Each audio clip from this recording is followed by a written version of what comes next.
Welcome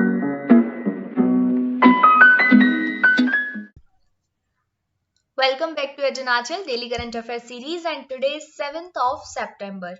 Here our first question is, which nation has launched a new green visa? And the options are UAE, Qatar, Saudi Arabia and Ireland.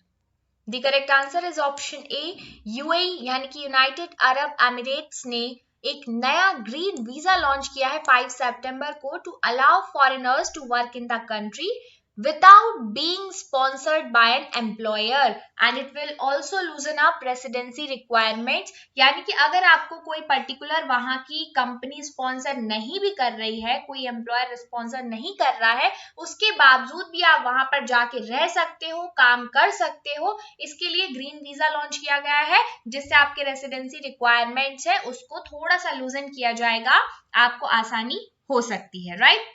तो UAE ने launch किया है new green visa, याद रखिएगा आप। Next question हमारा है, the Karbi Anglong agreement was signed by the centre with which states ethnic community. यहाँ पर हमारा आंसर है ऑप्शन बी, असम।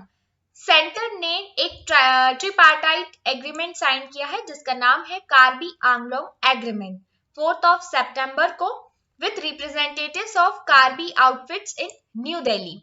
अब यहाँ पर जो कार्बी है, पहले तो आप एरिया समझिए, ये हमारा असम है।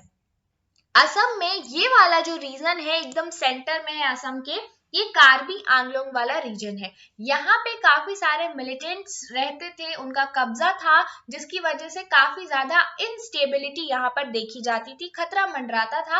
अब सेंटर ने कार्बी आउटफिट्स के साथ एक एग्रीमेंट कर लिया है, ट्रिपार्टाइट एग्रीमेंट, जिसकी वजह से यहाँ पर इतने जो लंबे समय से डिस्प्यूट चला आ रहा था वहां शांति हो गई है और अब किसी तरीके की टेंशन वाली बात नहीं है। कार्बीज कौन है? कार्बी एक मेजर एथनिक कम्युनिटी है असम की which is presently splintered into various groups and factions, right. तो आपसे क्वेश्चन ये भी पूछा जा सकता है कि कार्बी कम्युनिटी कहाँ की है? असम की है, राइट। ये एग्रीमेंट किसने किया है? Union home minister Amit Shah और असम के चीफ मिनिस्टर हेमंत बिस्वा शर्मा, जो कि ये है, राइट। यहाँ पर 1000 मिलिटेंट्स ने सरेंडर किया है कार्बी आंगलोंग एग्रीमेंट में, ऐसा कहा गया हेमंत बिस्वा सीएम के द्वारा, राइट। चलिए बढ़ते हैं आगे। Wild orchids conservation and propagation centre was inaugurated in which state? तो अरुणाचल प्रदेश में इनॉग्रेट किया गया है wild orchids conservation and propagation centre. Orchids क्या होते हैं? ऑर्किड्स फ्लावरिंग प्लांट्स की लार्जेस्ट फैमिलीज है और हमारे इंडिया में 24,500 ऑर्किड्स वर्ल्ड में पाए जाते हैं, इंडिया में नहीं वर्ल्ड में, राइट। तो इतनी सारी वेराइटीज है ऑर्किड्स की, काफी सुंदर लगते हैं ऑर्किड्स, डेकोरेशन में बेसिकली इनका ज्यादा यूज किया जाता है। तो ऑर्किड्स के कंजर्वेशन और प्रोपगेशन के लिए wild orchids specially Arunachal Pradesh में एक नया सेंटर ओपन किया गया है हपोली डिस्ट्रिक्ट में, राइट, सुबनसिरी डिस्ट्रिक्ट हपोली में। नेक्स्ट क्वेश्चन हमारा, which state government plans to undertake public welfare projects worth ₹1000 crore under Vatan Prem योजना?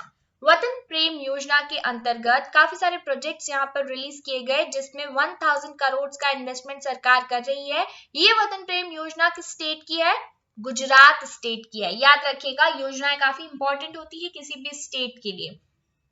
तो इसके तहत 1000 करोड़ रुपीस का वेलफेयर प्रोजेक्ट स्टार्ट किए जाएंगे गुजरात गवर्नमेंट के द्वारा, jointly with non resident Gujaratis by December 2022। तो इसमें काफी सारे लोग अपना योगदान देने वाले हैं जो कि गुजरात में नहीं भी रहते हैं, बट अगर गुजराती हैं तो वो लोग इसमें अपना योगदान दे सकते हैं। ऑब्जेक्टिव्स क्या है वतन प्रेम योजना के?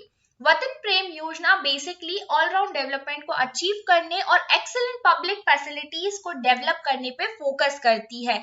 ये उन लोगों को वेलकम करते हैं कि अगर आप अपने देश के लिए, अपने नेशन के लिए कुछ करना चाहते हो तो आप सामने आइए एज अ वॉलंटरी, सामने आइए और देश के लिए सर्व कीजिए। अगर आप चाहते हैं कि अपनी मातृभूमि का जो कर्ज है वो उतारना चाहते हैं, आप अपने देश के लिए कुछ करना चाहते हैं, तो आप इस योजना के तहत रजिस्टर होकर सरकार के लिए काम कर सकते हैं। रूरल एरियाज को सेल्फ रिलायंट बनाने पर फोकस करता है।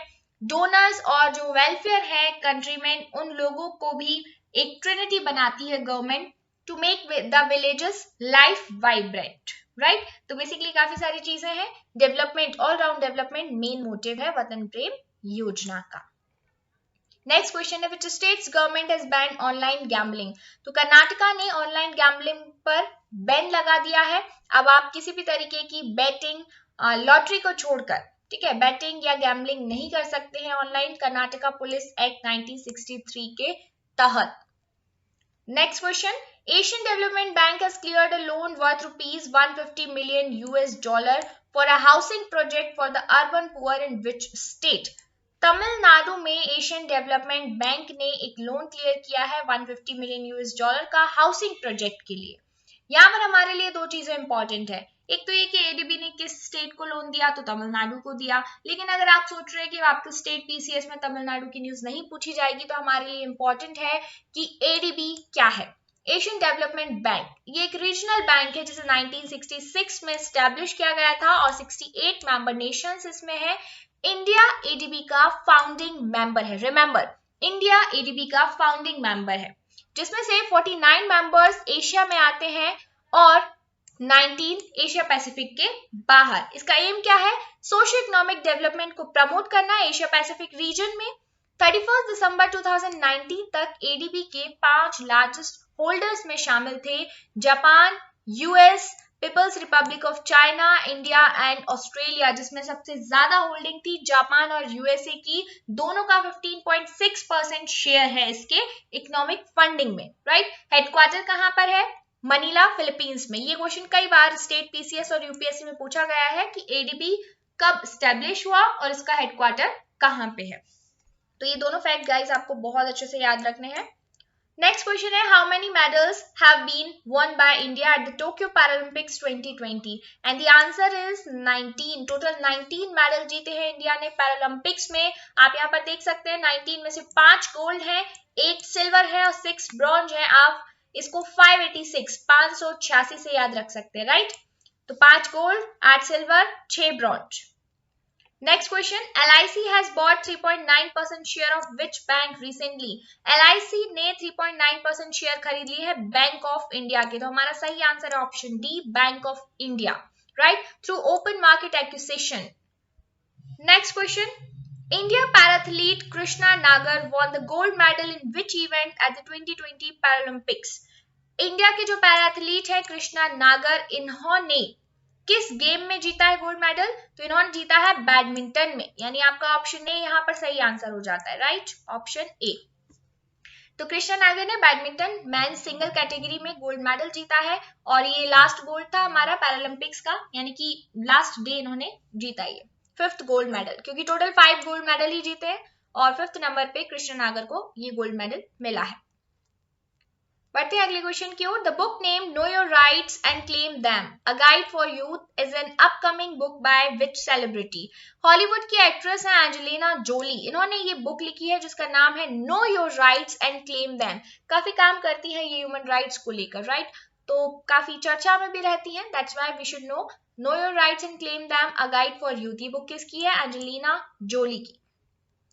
नेक्स्ट क्वेश्चन है, which company has launched India's first digital payment interactive geospatial platform named Pulse? ये लॉन्च किया है फोन पे ने। फोन पे का नया प्लेटफॉर्म है फोन पे pulse and it is first interactive platform with data insights and trends on digital payments. अगला क्वेश्चन है, companies are required to inform the SEBI when an entity hold more than -% shares in a listed company. अगर किसी company के पास 5% से ज्यादा share होते हैं किसी के, तो एसबीआई के तहत उसे रजिस्टर करवाना पड़ेगा, लिस्टिंग करवानी रहेगी, राइट। तो 5% जरूरी है। नेक्स्ट क्वेश्चन है, जैक्यूज रोगे जिनकी अभी डेथ हो गई है, ये किस ऑर्गेनाइजेशन के फॉर्मर प्रेसिडेंट रहे हैं? तो ये फॉर्मर प्रेसिडेंट थे इंटरनेशनल ओलंपिक्स कमेटी के, जैक्स रोगे। लास्ट क्वेश्चन हम बात करेंगे, नेपाल गवर्नमेंट ने एक एग्रीमेंट इन किया है किस कंट्री के साथ अपने रिकंस्ट्रक्शनल प्रोजेक्ट्स के लिए? कौन से रिकंस्ट्रक्शनल प्रोजेक्ट्स हैं? कल्चरल हेरिटेज को लेकर और हेल्थ सेक्टर को लेकर कुछ प्रोजेक्ट्स हैं इनके, जिसके लिए नेपाल गवर्नमेंट ने एक एग्रीमेंट साइन किया है किस कंट्री के साथ? यहाँ पर हमारा आंसर है ऑप्शन डी, इंडिया के साथ नेपाल ने एग्रीमेंट साइन किया। इस एग्रीमेंट के तहत इंडिया और नेपाल मिलकर इन प्रोजेक्ट्स पे काम करेंगे। 14 कल्चरल हेरिटेज प्रोजेक्ट्स हैं और 103 हेल्थ सेक्टर के प्रोजेक्ट्स हैं जो कि डैमेज हो गए थे 2015 अर्थक्वेक के बाद। तो यहाँ पर इंडिया की जो एम्बेसी है नेपाल में और central level projection implementation unit है national reconstruction authority of Nepal की, इन दोनों ने मिलकर एमओयू साइन किया और काफी सारे डिस्ट्रिक्ट्स में इस पे काम किया जाएगा और इसकी जो टोटल कॉस्ट आएगी वो होगी 420 करोड़ नेपाली रुपी। ठीक है, नेपाली रुपी के अकॉर्डिंग 420 करोड़। अगला क्वेश्चन है, who is the author of the book titled a rude life the memoir. A rude life the memoir इस बुक के लेखक कौन है? बुक के लेखक हैं वीर सिंघवी। वीर सिंघवी ने ये बुक लिखी है, काफी रिकॉग्नाइज्ड जर्नलिस्ट है और काफी अच्छी बुक इनकी अभी रिलीज हुई है जिसका नाम है a rude life the memoir. यहाँ पे आप देख सकते हैं ये है वीर सिंघवी, इन्होंने ये बुक लिखी है, राइट। तो आपको याद रखना है, this is all about today and thank you so much. Stay connected with एजुनाचल।